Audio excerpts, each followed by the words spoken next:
নমস্কার বন্ধুরা, আমার চ্যানেলে সবাইকে স্বাগত। তো বন্ধুরা দেখো, এই মাছটাকে চিনতে পারছো কি? হ্যাঁ, এটা শোল মাছ আর ল্যাঠা মাছ।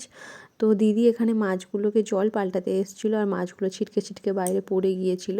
তো ও আবার কষ্ট করে করে মাছগুলোকে এই দেখো গামলির মধ্যে তুলে নিচ্ছে। অনেক মাছই বাইরে পড়ে গিয়েছিল। আর এই যে দেখো শোল মাছ আর ল্যাঠা মাছ, এই বড় মাছটা শোল আর ছোটো ছোটোগুলো ল্যাঠা, এগুলো পুকুরেরই মাছ। তারপরে দিদি মাছগুলোকে কেটে নিয়ে রান্না বসাতে শুরু করে দিয়েছে। তো দেখো এখানে মাছ ভাজা হচ্ছে, ভালো করে লাল লাল করে মাছটা ভেজে নিয়েছে।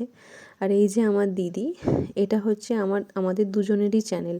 আমার দিদি এখানে রান্না করে আর আমি ভিডিও করি। তো দেখো দিদি এখানে প্রায় অনেক মাছ ছিল, ও ভেজে নিল। তো নেওয়ার পরে ওই তেলের মধ্যেই পেঁয়াজ আর রসুন দিয়ে ভালো করে ভেজে নিচ্ছে। তার মধ্যে টমেটো দিল, কাঁচা লঙ্কাও দিয়ে দিয়েছে, দিয়ে ভালো করে আর একটু কষিয়ে নিচ্ছে। তো এরপরে দিয়ে দেবে নুন। নুনটা দিয়েও ভালো করে নাড়িয়ে নাড়িয়ে কষিয়ে নিল। তারপরে আদা দিয়ে দিল। তো আদা দেওয়ার পরেও দিদি কিছুটা নাড়িয়ে নিল। নেওয়ার পরে কিছুটা মশলা যেগুলো হয়, হলুদ লঙ্কা গুঁড়ো, এগুলোই দিয়ে দিল।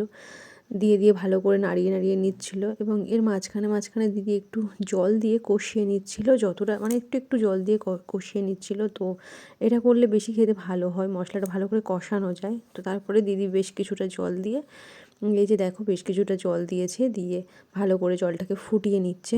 তারপরে এই যে মাছগুলো, এখানে অনেক মাছই ছিল, এই মাছটা ঝালের জন্য শুধু যে রান্নাটা হচ্ছে সেই মাছটা দিদি এখানে দিয়ে দিল। তো ভালো করে এই মাছটাকে ভালো করে ফুটিয়ে নেবে, বেশি ফোটায়নি, কিছুক্ষণ ফুটিয়ে নিয়েছে। তো নেওয়ার পরে দিদি এখানে ধনেপাতা দিয়ে দিল। তো ধনেপাতা অবশ্যই দিতে হবে, ধনেপাতা দিলে এর টেস্টটা খুব সুন্দর হবে।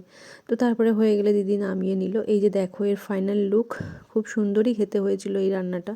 তো তারপরে আমি একটু ভাত নিয়ে নিলাম, তো নিয়ে খেলাম। সত্যি বলছি বন্ধুরা, এটা খেতে খুবই সুন্দর হয়েছিল।